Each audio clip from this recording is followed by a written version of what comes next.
스피치 들어가기 전에 우리가 인문학으로 풀어가는 스피치이기 때문에 우리가 이 인문학이라고 하는 것은 여러 가지 측면에서 접근을 해볼 수 있는데요.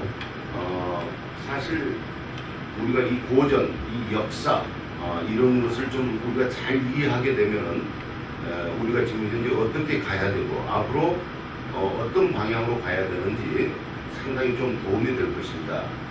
지금 제가 이 전면에 펼쳐진 것은 보면은 여러분 좀 아실 거예요. 진시황 이사조고 우소호의 농령 이렇게 해놨는데 저게 영원히 살고 싶어 했던 진나라의 진시황, 지금 중국 시안에 가면 백마용도 아마 의원님들 다녀보셨을 거예요. 그래서 그 진시황이 참 여러 가지 일을 많이 하셨는데 지금 이게 권력투쟁입니다. 인간의 탐욕과 욕심이 빚어낸 이 성공과 실패의 장면이 나옵니다. 우리는 이런 것을 보면서 어떻게 말을 하고 또 어떤 지도자로서의 이 몸가짐을 가져야 되겠는가 이것을 한번 의원님들한테 상기시키고 또 한번 알 수 있도록 제가 정리를 해보겠습니다. 첫 번째 나온 인물은 불사의 그 꿈을 꾸었던 이 진시황인데 참 이분이 마지막 돌아가실 때는 모래 언덕에서 돌아가셨잖아요. 그죠? 우리말로 얘기하면 객사를 하신 거죠. 객사. 그래서 이분이 이제 죽으면서 이제 그 모래 언덕에서 죽으면서 뭘 했죠?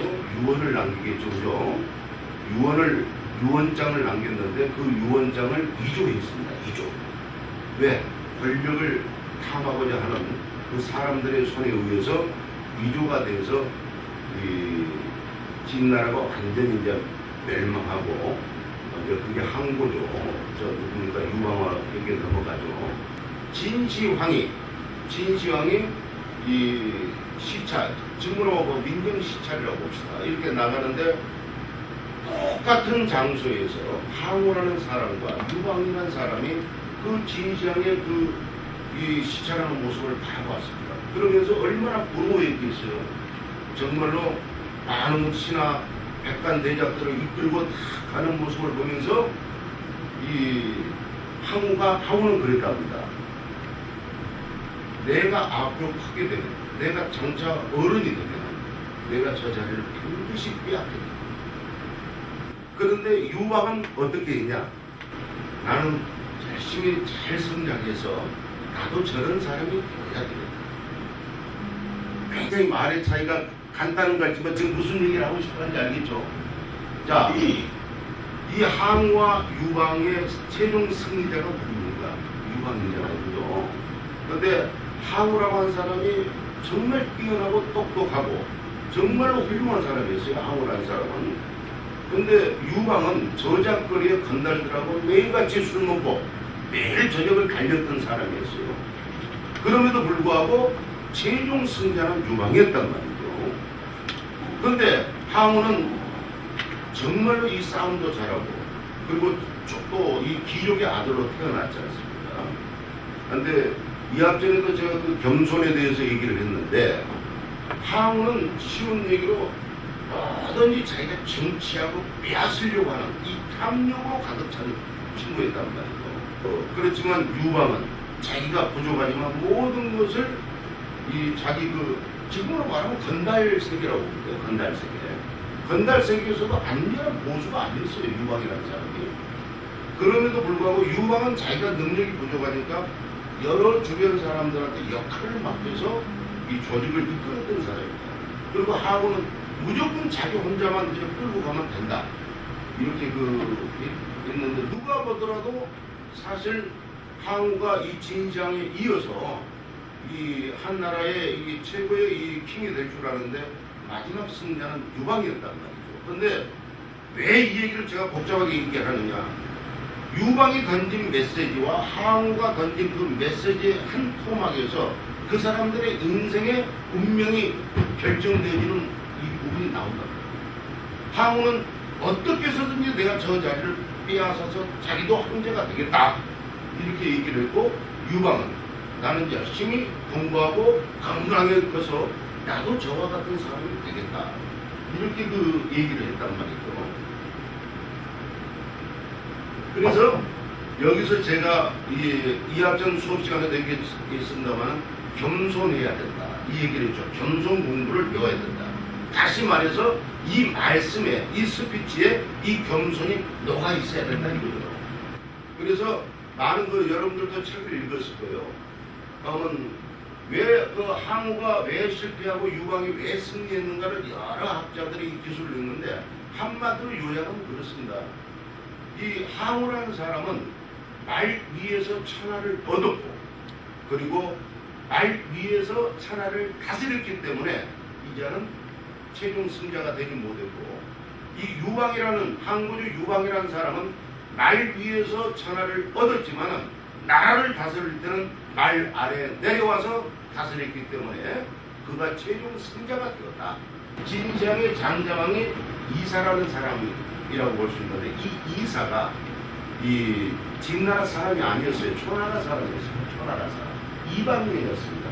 그런데 굉장히 이 사람이 출중했어요. 이 사람이 굉장히 뛰어난 사람이었어요. 태산은 한 줌의 흙도 버리지 않는다. 그리고 큰 바다는 한 방울의 물도 받아들이는 것을 거역하지 않는다. 그 얘기를 한 사람이 이사라는 사람. 그런데 왜 이 얘기가 나왔느냐? 이 이사라는 사람이 옛날에는 이 배설을 얻기 위해서 유세를 하고 다녔어요. 유세. 지금으로 말하면 우리가 선거 때 막 연설하는 것 뭐 이런 거였나 봐. 그 시대에. 그래서 이 이사라는 사람이 진나라가 형성이 되니까 초나라에서 이 진시황한테 유세를 왔는데 둘이 이 합이 맞은 거예요. 사람은 이 나하고 궁합이라는 게 있잖아요. 그죠? 나하고 마음과 마음이 잘 통하는 사람이 있잖아요. 그래서 이 진시황은 이사가 하는 말이 다 옳게 보이고 다 좋아 보입니다. 그래서 이사라는 사람을 배술로 딱 청구를 하려고 하니까 이 진시황을 싸고 있는 진나라의 이 기득권 세력들이 전하 아님이 옵니다. 저자는 첩자일 수가 있습니다. 이런 식으로 이사라는 사람을 등용하지 말라고 신하들이 계속 간언합니다. 이 소식을 안 이사가 진시황한테 편지를 씁니다. 그 편지 내용에 방금 얘기했던 태산은 한 줌의 흙도 버리지 않기 때문에 태산이 되고, 그리고 바다는 한 줄기의 물방울도 거역하지 않고 받아들이기 때문에 큰 바다를 이루는 것입니다. 라는 그 글을 다 써서 올린단 말이에요. 그래서 그 내용 편지를 받고 진시황이 이사를 바로 승상, 지금으로 말하면 국무총리로 임명을 해버리고요. 이제 이 조고라는 사람은 또 누구냐? 이 사람은 지금으로 말하면 옛날에 환갑, 내시라고 보면 되는데, 부소는 누구냐? 진시황의 아들입니다. 큰 아들입니다. 호이라고 하는 사람은 진시황의 둘째 아들입니다. 그 다음에 목념이라고 하는 사람은 진시황, 이 만리장성 아시죠? 중국에. 이 만리장성을 최종적으로 안상한 사람이 이 목념이라는 사람입니다. 왜 이렇게 복잡하게 제가 놓고 지금 설명을 하느냐? 인간의 이해관계도, 인간들의 그 탐욕과 욕심의 이해관계도를 알므로 인해서 말을 어떻게 해야 되고, 그 다음에 인간관계, 특히 의정활동이라든지 또 시민들에게 다가서는데 여러분들이 보는 눈이 좀 풀려질 거예요. 진시황이 모래 언덕 위에서 돌아가시면서 유언장을 남깁니다. 따라다니는 사람이 누구겠죠? 한판이겠죠. 조고. 조고라는 사람이 그 유언장을 받아들였습니다. 그러면 이 진시황이 죽으면서 큰아들인 부소에게 권력을 넘기라고 유언장을 썼겠죠. 이거 당연한 거 아니에요? 근데 이걸 받아든 조고가 자기가 왕이 되고 싶은 거야. 자기가 한번 대장이 되고 싶은 거야. 그래서 유언장을 이조를 합니다. 그럼 자기 세력을 얻으려면 이사라는 사람한테 가야 되겠죠. 이사라는 사람한테 가가지고 이사라는 사람한테도 거짓말을 합니다. 그런데 이사도 역시 자기도 진시황이 죽으니까 진나라의 넘버원이 되고 싶은 거예요. 이 한간 조고도 자기가 넘버원이 되고 싶어서 이 유언장을 이조해야 되겠다는 생각을 한 것이고, 그 다음에 이사라는 사람도 넘버2였으니까 넘버원이 돌아가시니까 자기가 넘버원이 되겠다는 이 탐욕적, 이 욕심이 서로 마주친 거예요. 욕심이. 그래가지고 드디어 유언장을 이조를 해버립니다. 이주를 해서 어떻게 이주를 하냐? 왕께서 돌아가시면서 부소는 목념 만리장성 있죠, 국경 그쪽으로 보내고, 그 다음에 이 호예는 좀 지금으로 말하면 좀 약간 2% 부족한 친구예요. 2% 부족한 친구니까 이사하고 조고가 가지고 놀기에 좋은 사람이니까 이 호예를 왕으로 올리기 위해서 부소를 제거를 합니다. 그런데 옛날에는 왕이 죽고 장자가 그 자리를 물려받지 못하면 자결을 했답니다. 자결. 그냥 자살을 했다. 참수를 한 게 아니라 스스로 자살을 했대요. 그 당시 법이 그랬답니다. 그래서 부소가 아버지 진시황의 이 권력을 이양을 받지 못하고 만리장성 쌓는 그 목념 이 북경으로 가라고 하니까 이 부소는, 착한 부소는 아버지의 유언으로 받아들이고 스스로 칼로 자기를 했어요. 그래서 이 호예라는 사람을 왕으로 옹립을 합니다. 옹립을 해서 이제 이 이사와 조고가 서로 이제 이 호예마저도 이제 제거하고 자기네들이 왕이 되려고 하는데, 조고가 이 호예라는 사람에게 이사를 또 이간질을 시킵니다. 이간질을 시켜서 그 시안의 그 저작거리에서 이 허리가 잘리는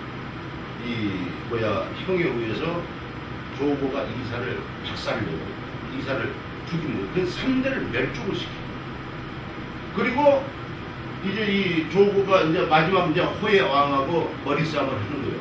이 호예라는 왕을 제거하기 위해서 왕한테 이 사슴 한 마리를 끌고 가죠. 전하, 이게 말입니다. 그러니까 호예 왕이 그게 사슴만요. 그러니까 이게 말입니다. 그러니까 호예가 사슴입니다. 이렇게 얘기를 하니까 이제 조고가 열이 받는 거예요. 기싸움을 하는 거예요. 그래가지고 궁궐에 있는 모든 신하들을 다 불러들입니다. 호예가. 그래가지고 얘들아, 이게 말이지 않느냐? 그러니까 이미 이 조고의 위세에 눌려가지고 모든 사람들이 사슴입니다 이렇게 거짓말한 거예요. 그런데 두 사람만 말입니다 딱 이렇게 한 거예요. 그러니까 이 조고가 그 말이라고 하는 신하 둘을 바로 참수시켜버립니다. 조고가 하얀 옷을 입혀가지고 병사들을 궁궐로 데려가가지고 이 호예 궁궐을 향해서 화살을 겨루게 시킵니다. 그리고 조고가 이 호예를 불러냅니다. 불러내니까 이미 자기 목숨이 다 된 것을 알잖아요. 그죠? 그래서 호예마저도 자결을 해요. 자, 그러면 조고가 지금 원하는 사람, 부소를 제거하고 이사도 제거하고 호예 제거했으니까 이 조고가 이제 왕의 자리를 앉아야 되는데요. 지금 하나 빠졌습니다. 호의 아들인 자영이라는 그 친구가 있는데, 진시황이 이제 손자죠, 손자. 글로 권력이 딱 넘어가는 찰나에 조고가 그것을 권력을 탁 뺏으려고 했는데, 이제 들통이 난 거죠. 들통이 나가지고 이 병사들한테 이 조고가 화살을 맞고 죽습니다. 자, 여기서 얘기하고 하는 것은 뭐냐? 너무 큰 탐욕과 욕심은 나라를 망가뜨리고 자기 개인을 망가뜨리고 내 주변 모든 사람들을 망가뜨린다고 하는 이 교훈을 우리는 꼭 알아야 됩니다.